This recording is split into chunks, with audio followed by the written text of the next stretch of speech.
Look ready to run. There they go. They're off and they're racing. Given a good dig coming out of the gates. Miraschino first to move. Pike had wasted no time with Fey King. Truly Sweet, Pointless Praise out near the middle are coming over. They settle down in front of Shaney Bay, Royal Trooper. In behind those, Another Nephew improving here as they swing on by the judge. Followed by Tani Talk, who settled outside of Arshu. Golbo down on the rails, a length off them. They're followed by Royal Splendour further back with Guns Away. Eternal Romance, Declared Innocent. At the head of the others then came Al Unique, who's back with Full Monet. They sort themselves out. Miraschino had too much pace for them and had worked its way to the lead. 1400 to run. Miraschino making play over into the back straight. Truly Sweet up running second. A length away then Shaney Bay. It's getting a gun run as they travel down the back straight from Pointless Praise up fourth. 2 lengths Fey King.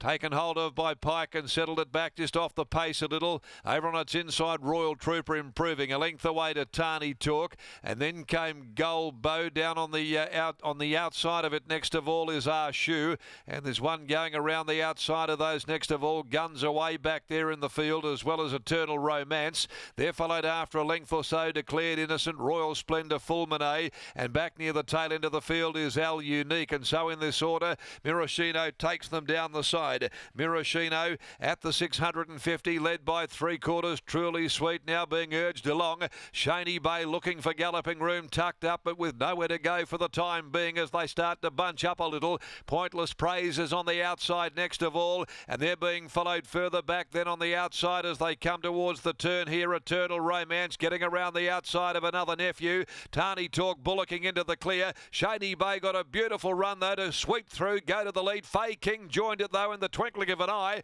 and Pike goes for home on Fey King at the 200. He livens up Fey King, gets away by a length. Shaney Bay, Tani Talk is running on. Fey King's the leader, 75 to go, and is home in the last. Willie gets the money in the final event. Fey King beat Shaney Bay. Tani Talk was third home. Eternal Romance ran fourth. Royal Trooper behind them. Guns Away, Royal Splendour, Another Nephew, Arshu, Golbo, Declared Innocent, Full Monet, followed further back Al Unique. Pointless Praise, Truly Sweet knocked right up and finished well back in the field, as did the pacemaker Miraschino, who is the last of them to greet the judge. Fey King is the winner of the final event, number 2, ridden by Willie Pike for Kieran Regan. Fey King sprinted very quickly at the 200-metre mark to grab Shaney Bay, who got the rails run after travelling into it beautifully, just needed some room.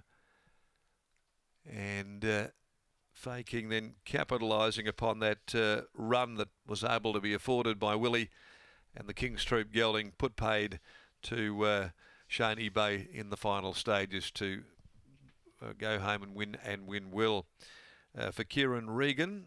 And Fey King wins its second race here this afternoon. Been 888 days since it last tasted victory. The 888s. Fey King, well, it has been a while.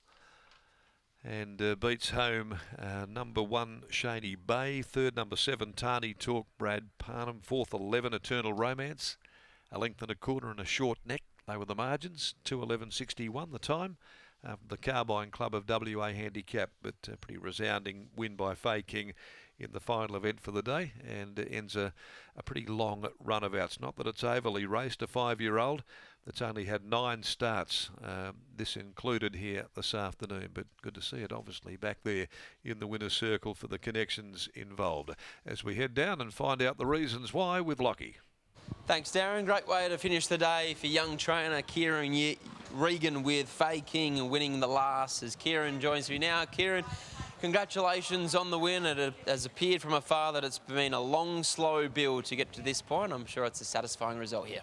Yeah, I got him after he had a bit of time off due to a small injury he had. It's Marnie Sue's horse, and can't thank her enough for letting me have a crack with him. What have you made of his preparation to date? Obviously, it's been over distances that has been short of his best. Yeah, it's been a frustrating one because I've been trying to get to this point with him for a little while. Last start, we didn't want to go back to the mile. We wanted to go to 18. We drew terribly and got 61 kilos, so we just elected to go back to the mile, give him a run in that harder grade, and he ran out of his skin again. And yeah, he's just progressed on. I've just been waiting to get to 2,000 and above with him. To be honest, he looked to win with a leg in the air late. Do you feel like he has the potential to go on and be a Saturday type stayer? Oh, he's a king's troop, so he does a lot of things bloody wrong. I tell you, every time we come to the races, it's like he's run his race already. He's an absolute lather, sweat mess, and you put him in there and he just goes to sleep. So we can get his head right, sure, why not? But yeah, looking forward to it. Clearly a well-deserved result here in the last then. Congratulations. Thanks, Lockie. There's Kieran Regan after winning at the last with Fey King. 4th up here today, gets the job done. And Willie Pike, he does it again in the last. He certainly does, and that'll be a very popular result for many, you would think as well, Lockie. Pike in the last, punters get the cash with the win of Fey King. And as Darren made mention of post-race, it has been quite a while between drinks for this horse. His last win came in a maiden over 2,200 metres over 800 days ago, and he had been building quite nicely towards this trip with his runs thus far, this preparation. He had a couple of runs over the mile in pretty fast run races leading into his step up in trip here today, and he stuck on quite well last start after leading throughout Lockie behind defending. And as we know, that galloper has been flying for much of this preparation, and he franked that form by running well again on the weekend just gone. Exactly right, but Willie Pike, he rounds out the day a winner in preparation for heading back to Melbourne. Here he is with Riley. Thanks, Lockie. Catching up with Willie for the second time today. Willie, congratulations on the win here in the last. This horse, Fey King, he'd been building towards that sort of a performance with each of his runs this campaign. Yeah, he was. Look, credit to the team. They've just kept him on the mark. Like sometimes, you can probably sort of fire a bit early and then you plough out in the middle of your prep, but he hasn't. All his runs have just been on point. I probably overrode him a bit last start, but look, he was good today. I know, he was just solid. It was a nice win. Certainly was, and he was able to do it with a bit of a smother in behind the speed today, having, as you mentioned, you maybe overrode him last start, but he found the front and he was still pretty good in that run too. He was. He's been good in all of them, and now it's lucky probably would have won one before now, but at the same time it was, we're toying with another mile, and I was like, just get him up over ground and bank that he'll be there for you, and he was. I'm sure you're looking forward to getting back on board Apulia this weekend in the Group 1 Australian Cup at Flemington, and he was pretty good last start into second in that Peter Young behind Birdman, who the market's considering one of the key hopes heading towards that race. Yeah, that's right. Blinkers could be a key there, but overall we've drawn barrier 2. Should have a good run just behind them and present to see if we're good enough at the top of the straight. Great ride to be on and to be reassociated with, so hopefully we can keep the strike rate going.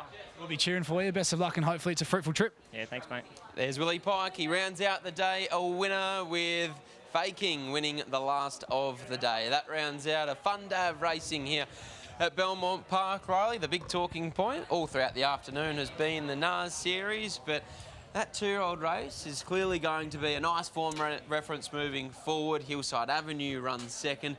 She probably doesn't gain enough prize money for some of our feature events leading up to the Karrakatta Plate, but Dixie Do, she well and truly is qualified for a Karrakatta Plate now, and yet another 2-year-old victor for the Sean and Jake Casey yard. Yeah, she certainly has, and if that isn't the race for her, Lockie, she does give the impression that she's only going to continue to get better once she gets out over even further than the 1,200 metres. Having a chat to Chris Parnham post-race, he doesn't think she's the finished product even as a 2-year-old just yet, and she's still doing a few things wrong, but one thing we do know is that she's got a big motor, and she really attacks the line. We've seen that at her previous couple of runs, and even though she had to endure that wide run at Bunbury on Cup Day, which is certainly not where you wanted to be, she was still really strong through the line late in that race at 1,200 metres. So while she has now qualified for that race, the Karrakatta Plate, you would think on prize money, she's one that I think might even continue to improve out over a little bit further. Could be a size filly in the making.